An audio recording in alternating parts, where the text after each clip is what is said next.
लेकिन वर्तमान में जो नितिन नवीन है उन्हें कार्यकारी राष्ट्रीय अध्यक्ष बनाया गया। देखिए नितिन नवीन जो आरएसएस की भी पसंद है और अमित शाह और मोदी जी की भी पसंद है। अब देखिए अमित शाह मोदी जी की क्यों पसंद है। ढोल नगाड़े पटाखे के साथ में स्वागत किया गया, बीजेपी कार्यालय में स्वागत किया गया, छत्तीसगढ़ में खुशी की लहर मनाई गई, इसलिए छत्तीसगढ़ में प्रभारी रहे हैं और छत्तीसगढ़ में सरकार बनाने में इनकी अहम भूमिका है। नमस्कार, मैं चितरंजन कुमार और आप देख रहे हैं सीटीयोग न्यूज। 45 वर्ष की उम्र में विधायक रहे और बिहार सरकार के वर्तमान में भी मंत्री नितिन नवीन को भाजपा ने राष्ट्रीय कार्यकारी अध्यक्ष बना दिया है। ऐसे में चर्चा है कि बिहार से हम लोगों ने पहले खबर बनाया था और बताया था कि बिहार से इस बार भाजपा के राष्ट्रीय अध्यक्ष हो सकते हैं, जिस पर मुहर तो लग गई है, लेकिन राष्ट्रीय कार्यकारी अध्यक्ष बनाया गया है। क्या पूर्णकालिक अध्यक्ष नितिन नवीन को बनाया जाएगा, इस पर आज हम विस्तार से चर्चा करेंगे। चंदन भारती जी हमारे साथ हैं, सहयोगी पत्रकार।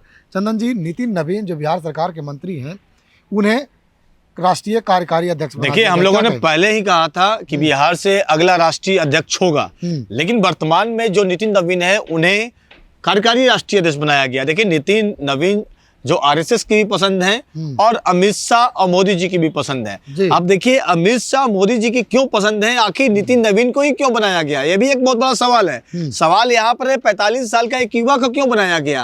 आप अमित शाह को देखे होंगे, जब उन्हें राष्ट्रीय अध्यक्ष बनाया गया था तो उनका उम्र 50 साल था। अच्छा, लेकिन इस समय जो वर्तमान के परिप्रेक्ष्य में देखा जाए तो नितिन नवीन सबसे कम उम्र के राष्ट्रीय अध्यक्ष हैं, कार्यकारी राष्ट्रीय अध्यक्ष हैं। इसको लेकर पूरे भारत में और खासकर बीजेपी बिहार में खुशी की लहर है। पटाखों के साथ में स्वागत किया गया। नितिन नवीन को खुद पता नहीं था कि, लेकिन भाजपा, जैसा कि हम लोग हमेशा कहते हैं कि भाजपा चौंकाने वाला फैसला लेते रहती है, उसी की वानगी देखने और कार्यकर्ताओं को तवज्जो देती है। कार्यकर्ताओं को, जो जमीनी कार्यकर्ताओं को तवज्जो देती है, इसी की वानगी कल देखने को मिली। नितिन नवीन अपने रूटीन वर्क में थे, उनको सूचना दिया गया कि आप भाजपा के कार्यकारी राष्ट्रीय अध्यक्ष चुने गए हैं और लेटर जारी कर दिया गया। वो भी खुश हुए, साथ साथ उनके समर्थक भी खुश हुए। उनके घर पर ढोल नगाड़े पटाखे के साथ में स्वागत किया गया, बीजेपी कार्यालय में स्वागत किया गया, छत्तीसगढ़ में खुशी की लहर मनाई गई, इसलिए छत्तीसगढ़ में प्रभारी रहे हैं और छत्तीसगढ़ में सरकार बनाने में इनकी अहम भूमिका है। बिल्कुल, प्रभारी जो होते हैं चंदन जी, उनकी भूमिका तो होती है। हाँ, सही एक बात आपको बता दे,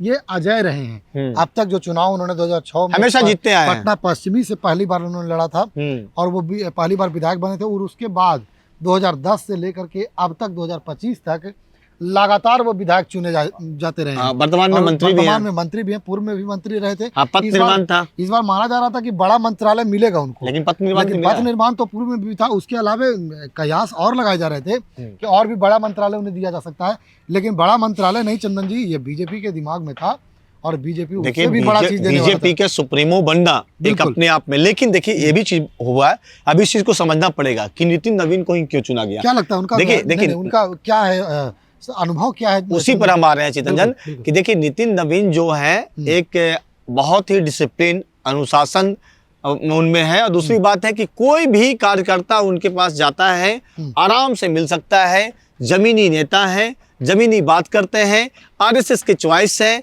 साथ साथ देखिए इफ बट मतलब कुछ नहीं जानते हैं, डायरेक्ट कोई भी जाइए, कॉल कीजिए, बात कर लीजिए, मिल लीजिए। और जो भी आरएसएस का जो रूटीन होता है उनका बहुत बखूबी अनुसरण करते हैं, पार्टी लाइन से ही रहते हैं। और यहाँ पर पहली पसंद इसलिए कहा जा रहा है कि आपको मालूम होना चाहिए कि देखिए जंगल राज और इस तरीके के, जब मोदी जी भाषण देने यहाँ आए हुए थे तो इन्होंने ही कन्विंस किया था कि किस टॉपिक पर मोदी जी यहाँ बोलें ताकि बेहतर हो बिहार में, और वही हुआ। इनके बोलने के बाद बिहार की जो राजनीति हुई निश्चित तौर पर बेहतर हुई।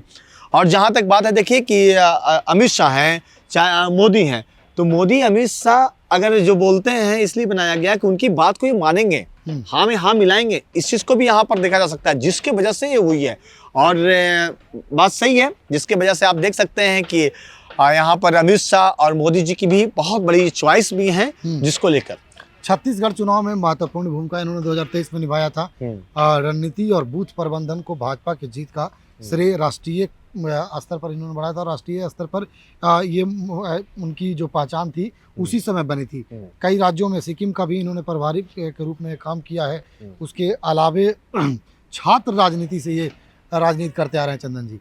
एकदम सही है। छात्र राजनीति से अखिल भारतीय विद्यार्थी देखिए एक परिषद, तो कहा अखिल भारतीय विद्यार्थी इन पर परिषद। आज तक टैग नहीं लगा है। इन पर आज तक परिवारवाद का टैग इसलिए नहीं लगा है चूंकि जब निचले स्तर से अखिल भारतीय विद्यार्थी परिषद से ही एक्टिव थे। बिल्कुल। ऐसे देखिए बहुत सारे नेताओं पर टैग लगते आया है, लेकिन इनके पिताजी भी आरएसएस थे, प्योर आरएसएस मानते थे और अच्छे नेता थे। कई पदों को सुशोभित इन्होंने किया है। जी, अखिल जरूर। भारतीय विद्यार्थी परिषद से शुरुआत किया चंदन जी, और उसके बाद बिहार भाजपा युवा मोर्चा जो है उसके प्रदेश अध्यक्ष भी रहे। देखिए राष्ट्रीय महासचिव भी रहे। बिहार में एक ऐसा ये नेता है जिन पर टैग नहीं लगा है परिवारवाद का, क्योंकि डाउन टू अर्थ रहे हैं। इन्होंने काम किया है पार्टी लाइन के लिए, और पार्टी लाइन से हटकर कोई काम नहीं करती, जिसकी वजह से मोदी जी और अमित शाह की पसंद है। क्या लगता है 2019 के चुनाव को मद्देनजर रखते हुए भी इन्हें राष्ट्रीय कार्यकारी अध्यक्ष बनाया गया है, फिर बाद में पूर्णकालिक अध्यक्ष बना दिया जाएगा? एकदम। अगर अच्छा देखिए, ऐसा होता है कि कभी कभी जिन्हें कार्यकारी बनाया जाता है, आने वाले दिनों में एक्सपीरियंस होता है और चलाने का आइडिया हो जाता है, तो निश्चित तौर पर पार्टी, देखिए बीजेपी विश्व की सबसे बड़ी पार्टी कही जाती है, कार्यकर्ताओं की पार्टी है।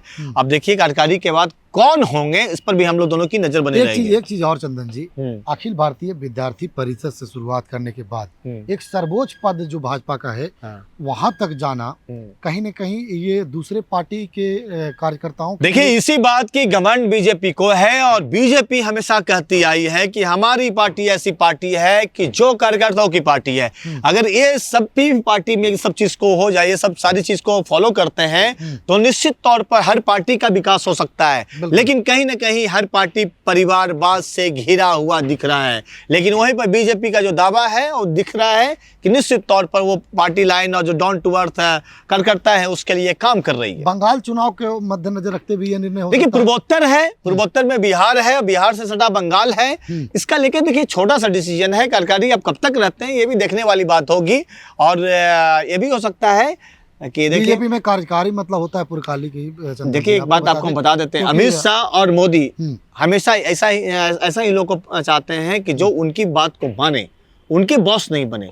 अब आपको मालूम होना चाहिए कि अमित शाह और मोदी जी की बात को कदर करते हैं, और मतलब अच्छा रहेंगे इनके लिए भी देखा जाए। दूसरी बात है कि आरएसएस की भी पसंद है, इसलिए कायस्थ समुदाय से आते हैं, और हिंदी पट्टी क्षेत्रों में पश्चिम बंगाल में जो प्रभाव है उसको लेकर के भी ये देखा जा सकता है, क्योंकि बंगाल में चुनाव, देखिए बंगाल में चुनाव है, आक्रामक रहना बहुत जरूरी है। नवीन जो है वह कायस्थ समाज से आते हैं, तो हिंदी पट्टी में कायस्थ समाज को का जो वैल्यू है या फिर जो जनसंख्या है उसके मद्देनजर भी यह निर्णय जो है भाजपा ले सकती है। निश्चित तौर पर जब मैंने शुरू में ही कह दिया कि पूर्वोत्तर से वो आते हैं, पूर्वोत्तर का हम लोग का बंगाल का चुनाव नजदीक है। चलिए देखिए, ये थे हमारे साथ चंदन भारती, जिन्होंने नितिन नवीन जो अभी हाल फिलहाल में भाजपा के राष्ट्रीय कार्यकारी अध्यक्ष बनाए गए हैं, मोदी और शाह और जेपी नड्डा ने बिहार पर एक बड़ा भरोसा जताया है। जो छत्तीसगढ़, सिक्किम जैसे राज्यों को प्रभारी के रूप में काम किया हो, उसे राष्ट्रीय कार्यकारी अध्यक्ष बनाना कहीं न कहीं पूरे भारतवर्ष में चौंकाने वाला निर्णय है। हालांकि किस सोच के तहत नितिन नवीन को बनाया गया है उस पर हम लोगों ने विस्तार से चर्चा किया है। खबर को लेकर आपकी क्या प्रतिक्रिया है, कमेंट बॉक्स में बताइएगा। देखते रहें सिटी न्यूज़।